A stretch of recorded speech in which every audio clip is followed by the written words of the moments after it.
नमस्कार साथियों, स्वागत है आप सभी का हमारे YouTube चैनल अजय वारियर्स में। मैं अजय तिवारी आप सभी का स्वागत करता हूं। आशा है आप सब स्वस्थ होंगे, मस्त होंगे। साथियों, आज हम बात करेंगे बजट 2023-24 के बारे में। जैसा कि कल हमने आप सबको बताया था, जब हम इकोनॉमिक सर्वे 2022-23 कर रहे थे तो बताए थे कि हम बजट पे चर्चा करेंगे बेहद ही आसान और सरल भाषा में, वही जो आपकी परीक्षाओं में आने आने हैं या आते हैं, उनसे रिलेटेड क्वेश्चंस पे आज हम बात करेंगे कि वहाँ कहाँ कहाँ से क्वेश्चन बनाए जाते हैं बजट से और क्या क्या क्वेश्चन बनते हैं। साथियों, मैं मानता हूँ कि मैं थोड़ा सा लेट हूँ और यूट्यूबर्स की तरह ऐसा नहीं कि बस संसद में बैठे, लग रहा है कि संसद में बैठे तुरंत जो है यूट्यूब पे बस डाल डाल रहे हैं, लगातार चल रहा है। हमको थोड़ा सा टाइम लगा क्योंकि हम पीपीटी फॉर्मेट में आप लोगों को बजट देना चाह रहे थे पूरा ग्राफ के माध्यम से, ताकि आपको आसानी से समझ में आ सके और अच्छे से जब आप चाहें तो उसके स्क्रीनशॉट भी रख सकते हैं ताकि अच्छे से आप समझ सके उन चीज़ों को। वैसे मैं आपको आसानी से समझाने का प्रयास करूंगा, साथ ही साथ ग्राफ मीडियम में मैं आपको मैटर प्रोवाइड कराने का प्रयास करूंगा। और जहां आपको समझ में ना आए आप वीडियो को पुश करिएगा और स्क्रीनशॉट ग्राफ का ले लीजिएगा। तो पीपीटी मॉडल से हमको तैयार करने में थोड़ा सा टाइम जरूर लगा, मैं मानता हूँ कि थोड़ा सा लेट हूँ, लेकिन आशा है कि आप सब वीडियो को पूरा इत्मीनान से धैर्यपूर्वक अच्छे से सुनेंगे, समझेंगे और ग्राफ जो आपको दिया जाएगा वो देखेंगे तो बहुत ही अच्छे से और आपका क्वेश्चन तैयार होगा और आप समझ पाएंगे। तो चलिए शुरू करते हैं साथियों कि बजट में क्या रही वो खास बातें जो आपकी परीक्षा के दृष्टिकोण से महत्वपूर्ण है, और कुछ शब्दावलियां जो इकोनॉमिकल हैं वो भी आपको समझाने का प्रयास किया जाएगा आसानी से। तो साथियों, मिनिस्ट्री ऑफ फाइनेंस जो बजट डिवीजन होता है वो वित्त मंत्री निर्मला सीतारमण जी द्वारा बजट पेश किया गया 1 फरवरी को लोकसभा में, और बजट 2023-24 ये रहा। और इसके जो हाईलाइटेड की पॉइंट्स हैं उन पे हम चर्चा करेंगे जो परीक्षा की दृष्टि से बहुत ही महत्वपूर्ण है। तो आप लोग इत्मीनान से धैर्यपूर्वक सुनिएगा हमको और वीडियो को लास्ट तक देखिएगा और बहुत ही बेनिफिशियल होगा आपके लिए, बहुत ही लाभकारी सिद्ध होगा। तो साथियों, जैसा कि विजन फॉर अमृतकाल, ये हमारे बजट में अमृतकाल एक वर्ड जोड़ा गया। साथियों, अमृतकाल ज्योतिष शब्द से लिया गया है, जो अब की बार बजट में डाला गया अमृतकाल शब्द है। ये बहुत ही इंपॉर्टेंट है, ये जान लीजिएगा कि अमृतकाल पूछा जा सकता है और अमृतकाल के तहत ही सप्तऋषि शब्द यूज किया गया। ये जो टर्मोलॉजी है वर्ड की, इस पे आप विशेष फोकस करिएगा। सप्तऋषि जिसमें 7 प्रॉपर्टीज हैं जो अमृतकाल के तहत ही बनाई गई हैं, उनमें क्या क्या है? Inclusive development, reaching the last milestone, youth power, financial sector, green growth, unleashing the potential and infrastructure and investment. ये 7 प्रॉपर्टीज सप्तऋषि के तहत दी गई हैं और ये सब किस में आती हैं? अमृतकाल में। जो ये वर्ड यूज किए गए हैं विजन फॉर अमृतकाल, ठीक है, उसमें ये कहा गया है कि opportunities for citizen with focus on the youth, मतलब कि जो हमारे नागरिक हैं उनके लिए एक अपॉर्चुनिटी और विशेष रूप से फोकस युवाओं के ऊपर किया जाएगा। युवाओं के विकास और उनके जॉब क्रिएशन के बारे में बात की गई है। Strong and stable micro economic environment बनाए जाएंगे और प्रोडक्टिविटी लिंक क्रिएशन किया जाएगा वो 14 सेक्टर में। और सरकार ने कहा है कि 60 लाख नए रोजगार दिए जाएंगे और इसके और अलग अलग तरीके, ना कि सरकारी। ये नहीं कहा है कि 60 लाख रोजगार सरकारी सिर्फ, लेकिन अलग अलग माध्यमों में क्रिएट किए जाएंगे, ये सरकार का कहना है। दूसरी पॉइंट ये है सबका साथ सबका विकास के तहत जो इंक्लूसिव डेवलपमेंट में हम बात किए उसमें क्या क्या है, अब उस पर आप फोकस करिए। एग्रीकल्चर एंड कोऑपरेटिव्स में डिजिटल पब्लिक इंफ्रास्ट्रक्चर को बढ़ाया जाएगा। रूरल एरियाज में इनोवेशन स्टार्टअप्स को बढ़ावा दिया जाएगा। 20 lakh crore agriculture credit target किया गया है, जिसमें से animal husbandry, diary, fisheries sector, horticulture और एग्रीकल्चर हब बनाया जाएगा इंडिया को। ये तमाम बातें कही गई हैं जैसा कि आप लोग ग्राफ में देख रहे हैं। जहां भी आपको वीडियो ना समझ में आए आप ग्राफ के माध्यम से उसको समझ लीजिएगा, इसीलिए आपको ग्राफ दिया जा रहा है ताकि आप ग्राफ की मदद लेके समझ सकें। वैसे सरल भाषा में हम समझाने का प्रयास कर रहे हैं। अब बात करते हैं हेल्थ की। तो कहा गया है सरकार की तरफ से 157 नए नर्सिंग कॉलेज खोले जाएंगे। एनीमिया इलिमिनेटेड मिशन लॉन्च किया जाएगा। साथियों, जिनको नहीं पता कि एनीमिया क्या है, ये रक्त की कमी होती है महिलाओं में, तब एनीमिया होता है। इस पे हम अलग से डिटेल में वीडियो किसी दिन बना देंगे कि एनीमिया क्या है। ये रोग से संबंधित जितने भी कारक हैं उनके बारे में, खासकर ये महिलाओं से संबंधित रोग है। तो इसके उन्मूलन का एक मिशन लॉन्च किया जाएगा। और सरकार ने कहा है कि फार्मास्यूटिकल में नए रिसर्च को प्रमोट किया जाएगा। मतलब फार्मास्यूटिकल इंडस्ट्रीज जो हैं इंडिया की, उनको प्रमोशन की बात की जा रही है कि उनको प्रमोट किया जाएगा। आईसीएमआर के तहत पब्लिक और प्राइवेट मेडिकल रिसर्च को एक साथ जोड़ा जाएगा। दूसरी बात, अगर बात करें हम एजुकेशन की, तो एजुकेशन में डिस्ट्रिक्ट वाइज एजुकेशनल इंस्टीट्यूट और ट्रेनिंग सेंटर बनाए जाएंगे। नेशनल डिजिटल लाइब्रेरी स्टार्टअप किया जाएगा बच्चों और वयस्कों के लिए, मतलब चिल्ड्रन एंड एडोल्सेंट्स के लिए। राज्य स्तर के पंचायत और वार्ड स्तर पर फिजिकल लाइब्रेरी बनाई जाएगी। बिग टेनेंट की बात करें अगर हम, तो 9 crore digital water connection rural क्षेत्रों में दिया गया। 11.7 करोड़ टॉयलेट्स जो स्वच्छ भारत मिशन के तहत है। 9.6 करोड़ एलपीजी कनेक्शन उज्ज्वला योजना के तहत है, जैसा कि आप लोग ग्राफ में देख भी रहे होंगे। 220 करोड़ कोविड वैक्सीनेशन किया जा चुका है। 47.8 करोड़ पीएम जनधन अकाउंट खोले जा चुके हैं। अब बात करते हैं इंफ्रास्ट्रक्चर और इन्वेस्टमेंट की, कि सरकार कहां कहां क्या क्या इंफ्रास्ट्रक्चर के बारे में बात कही है। कह रही है कि rise in growth and in employment, की ग्रोथ और एम्प्लॉयमेंट में वृद्धि दर्ज की गई है। कैपिटल इन्वेस्टमेंट 10 लाख करोड़ बढ़ाया गया है, जो कि 33.4% है। 100 ट्रांसपोर्ट इंफ्रास्ट्रक्चर कनेक्टिविटी के माध्यम से, जैसे पोर्ट हुआ, कोल हुआ, स्टील, फर्टिलाइजर्स के लिए यूज किया जाएगा। क्रिएटिंग अर्बन इंफ्रास्ट्रक्चर टीयर 2 और टीयर 3, मतलब शहरी इंफ्रास्ट्रक्चर बढ़ाए जाएंगे टीयर 2 और टीयर 3 के लिए, मतलब टीयर 2 और टीयर 3 टाइप के। फिर बात करते हैं रेसिप्ट एंड एक्सपेंडिचर।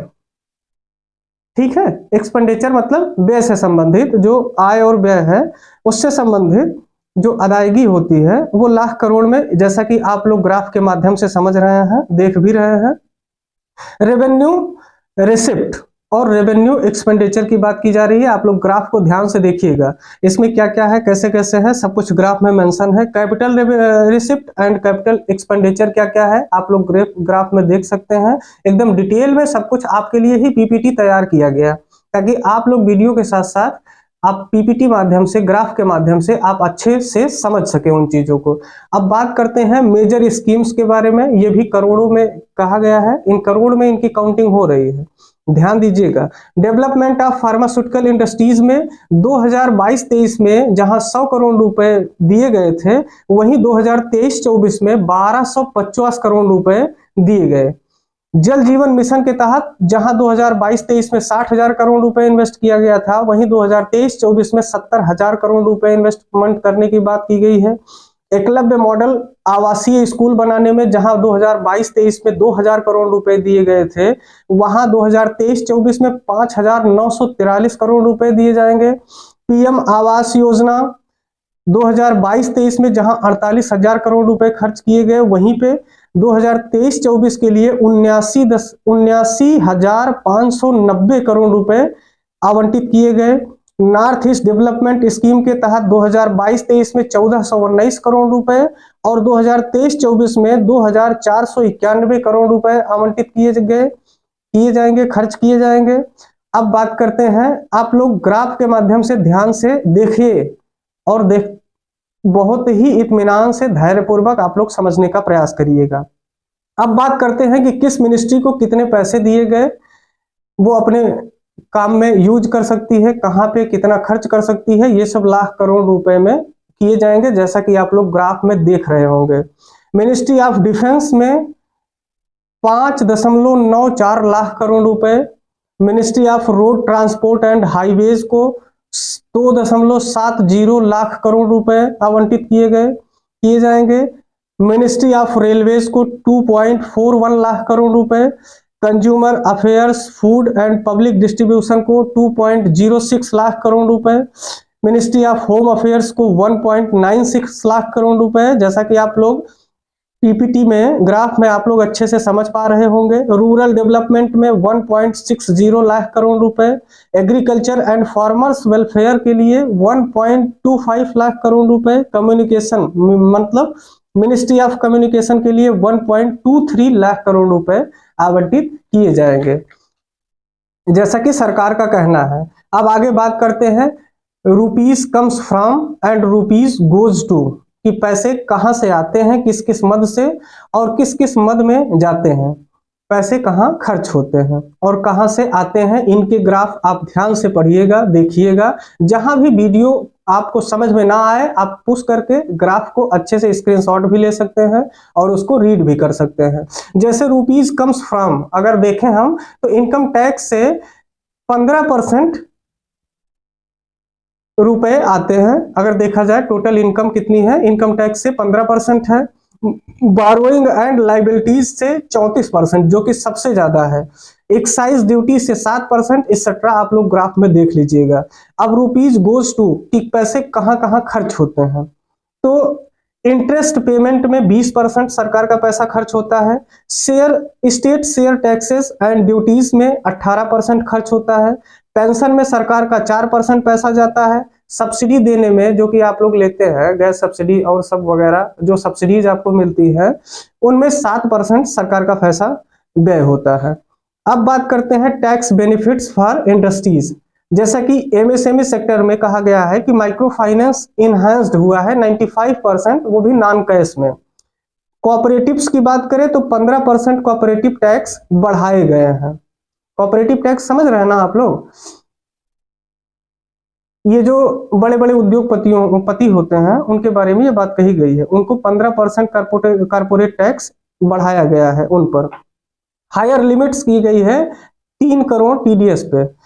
अब स्टार्टअप्स की बात करें तो स्टार्टअप्स में जो सरकार इनकम टैक्स में छूट दी है वो 1 साल बढ़ा दी है स्टार्टअप्स के लिए। अगर कोई स्टार्टअप्स में लॉस होता है तो 7 साल जैसे पहले था इनकम टैक्स में, अब उसको 10 साल कर दिया गया है बढ़ाकर। बात करते हैं डायरेक्ट टैक्स, मतलब क्या होता है प्रत्यक्ष कर। ठीक है, जो लोग नहीं जानते हैं प्रत्यक्ष कर क्या होता है, अप्रत्यक्ष कर क्या होता है, उनके लिए एक डिटेल में वीडियो बना दी जाएगी।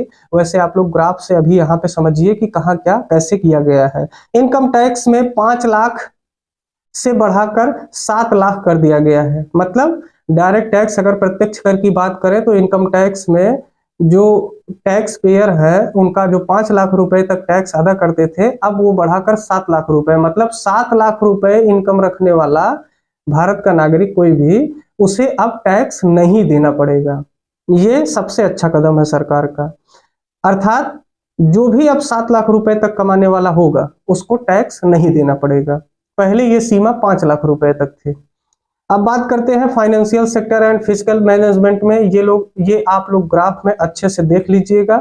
यही 7-8 पॉइंट हैं जो आपको परीक्षा के दृष्टिकोण से बहुत ही महत्वपूर्ण है और हर एग्जाम्स में लगभग पूछे जाते हैं, जिसको हम बहुत ही सरल और आसान भाषा में, ये आप लोगों के लिए ही ग्राफ बनाया गया है ताकि आप उसको अच्छे से समझ सकें। और जहां भी ना समझ में आए, मैं बार बार कह रहा हूं, जहां भी आपको समझ में ना आए, आपको समझने में कहीं दिक्कत हो रही है, आप ग्राफ के माध्यम से आप वीडियो को पुश करके ग्राफ को अच्छे से देख सकते हैं। बात करते हैं, सरकार का कहना है कि 100 लैब बनाए जाएंगे 5G सर्विसेज को बढ़ावा देने के लिए। 100 नए लैब्स बनाए जाएंगे। ई कोर्ट्स का फेज 3 लॉन्च किया जाएगा। ई कोर्ट्स मतलब जो डिजिटल सुनवाई होती है उनकी बात की जा रही है। नेशनल डाटा जो गवर्नमेंट पॉलिसी है उनको ध्यान में रखकर काम किया जाएगा। बाकी चीजें आप सब ग्राफ से देख लीजिएगा। यही 7-8 पॉइंट थे जो आसानी से आपको समझाए गए। और जहां नहीं समझ में आएगा, मैं बार बार इस चीज को कह रहा हूं, जहां नहीं समझ में आएगा आप वीडियो को पुश करके एकदम आसान भाषा में आप समझ सकते हैं। आप ही लोगों के लिए मेहनत की गई है। मैं थोड़ा लेट हो गया और आप लोगों के काम के ही वजह से मुझे पीपीटी बनाने में, ग्राफ बनाने में और सब काम करने में थोड़ा सा विलंब जरूर हुआ, लेकिन आशा है कि आप लोग बहुत ही इत्मीनान से सुने होंगे, समझे होंगे। और जहां आपको नहीं समझ में आएगा आप ग्राफ को अच्छे से एक बार देख लीजिएगा। सारी चीजें खुद ब खुद क्लियर हो जाएंगे। साथियों, और एक बात, हमारा चैनल जरूर नया है, लेकिन कंटेंट में और आपको समझाने में कहीं से भी हम कोई लापरवाही नहीं करेंगे और ना ही कोई फेक जानकारी आपको दी जाएगी। पूरी तरह ऑथेंटिक चैनल है हमारा, और आपसे निवेदन है कि आप लोग हमारे चैनल को सपोर्ट करिए और हमारा हौसला अफजाई करिए, ताकि हम आपके लिए ईमानदारी से अपने काम को कर सकें। हमको किसी भी यूट्यूब चैनल से कोई मतलब नहीं है कि वो क्या करते हैं, स्टूडेंट्स को क्या वर्क लाते हैं, क्या गुमराह करते हैं, थंबनेल बनाएंगे ऐसे जैसे मालूम पड़ेगा कि सब कुछ लिख दिए, सब कुछ कर दिए, बस एकदम घोर के पिला दिया। ऐसा कुछ नहीं है दोस्तों। आपकी मेहनत, जितना आप समझने का प्रयास करेंगे उतना ही आप समझ पाएंगे, अदरवाइज कोई फायदा ही नहीं है जो आपको समझा सके। तो ज्यादा कुछ कहने की जरूरत नहीं है, आप सब खुद बुद्धिमान हैं, आप सब समझदार हैं। तो जहां भी जैसे भी आपका सहयोग हमको मिल सके उसके लिए बहुत बहुत धन्यवाद। सब्सक्राइब कीजिए हमारे चैनल अजय वॉरियर्स को और सपोर्ट करिए। आप लोगों का प्यार भी हमको मिल रहा है, जैसा कि हमारा चैनल नया है लेकिन हमारी मेहनत रंग ला रही है और आपको हम संतुष्ट कर पा रहे हैं, ऐसी आशा है। और इसी आशा के साथ धन्यवाद, और आप लोगों का सहयोग ऐसा ही हम पे बना रहे। बहुत बहुत धन्यवाद। जय हिंद।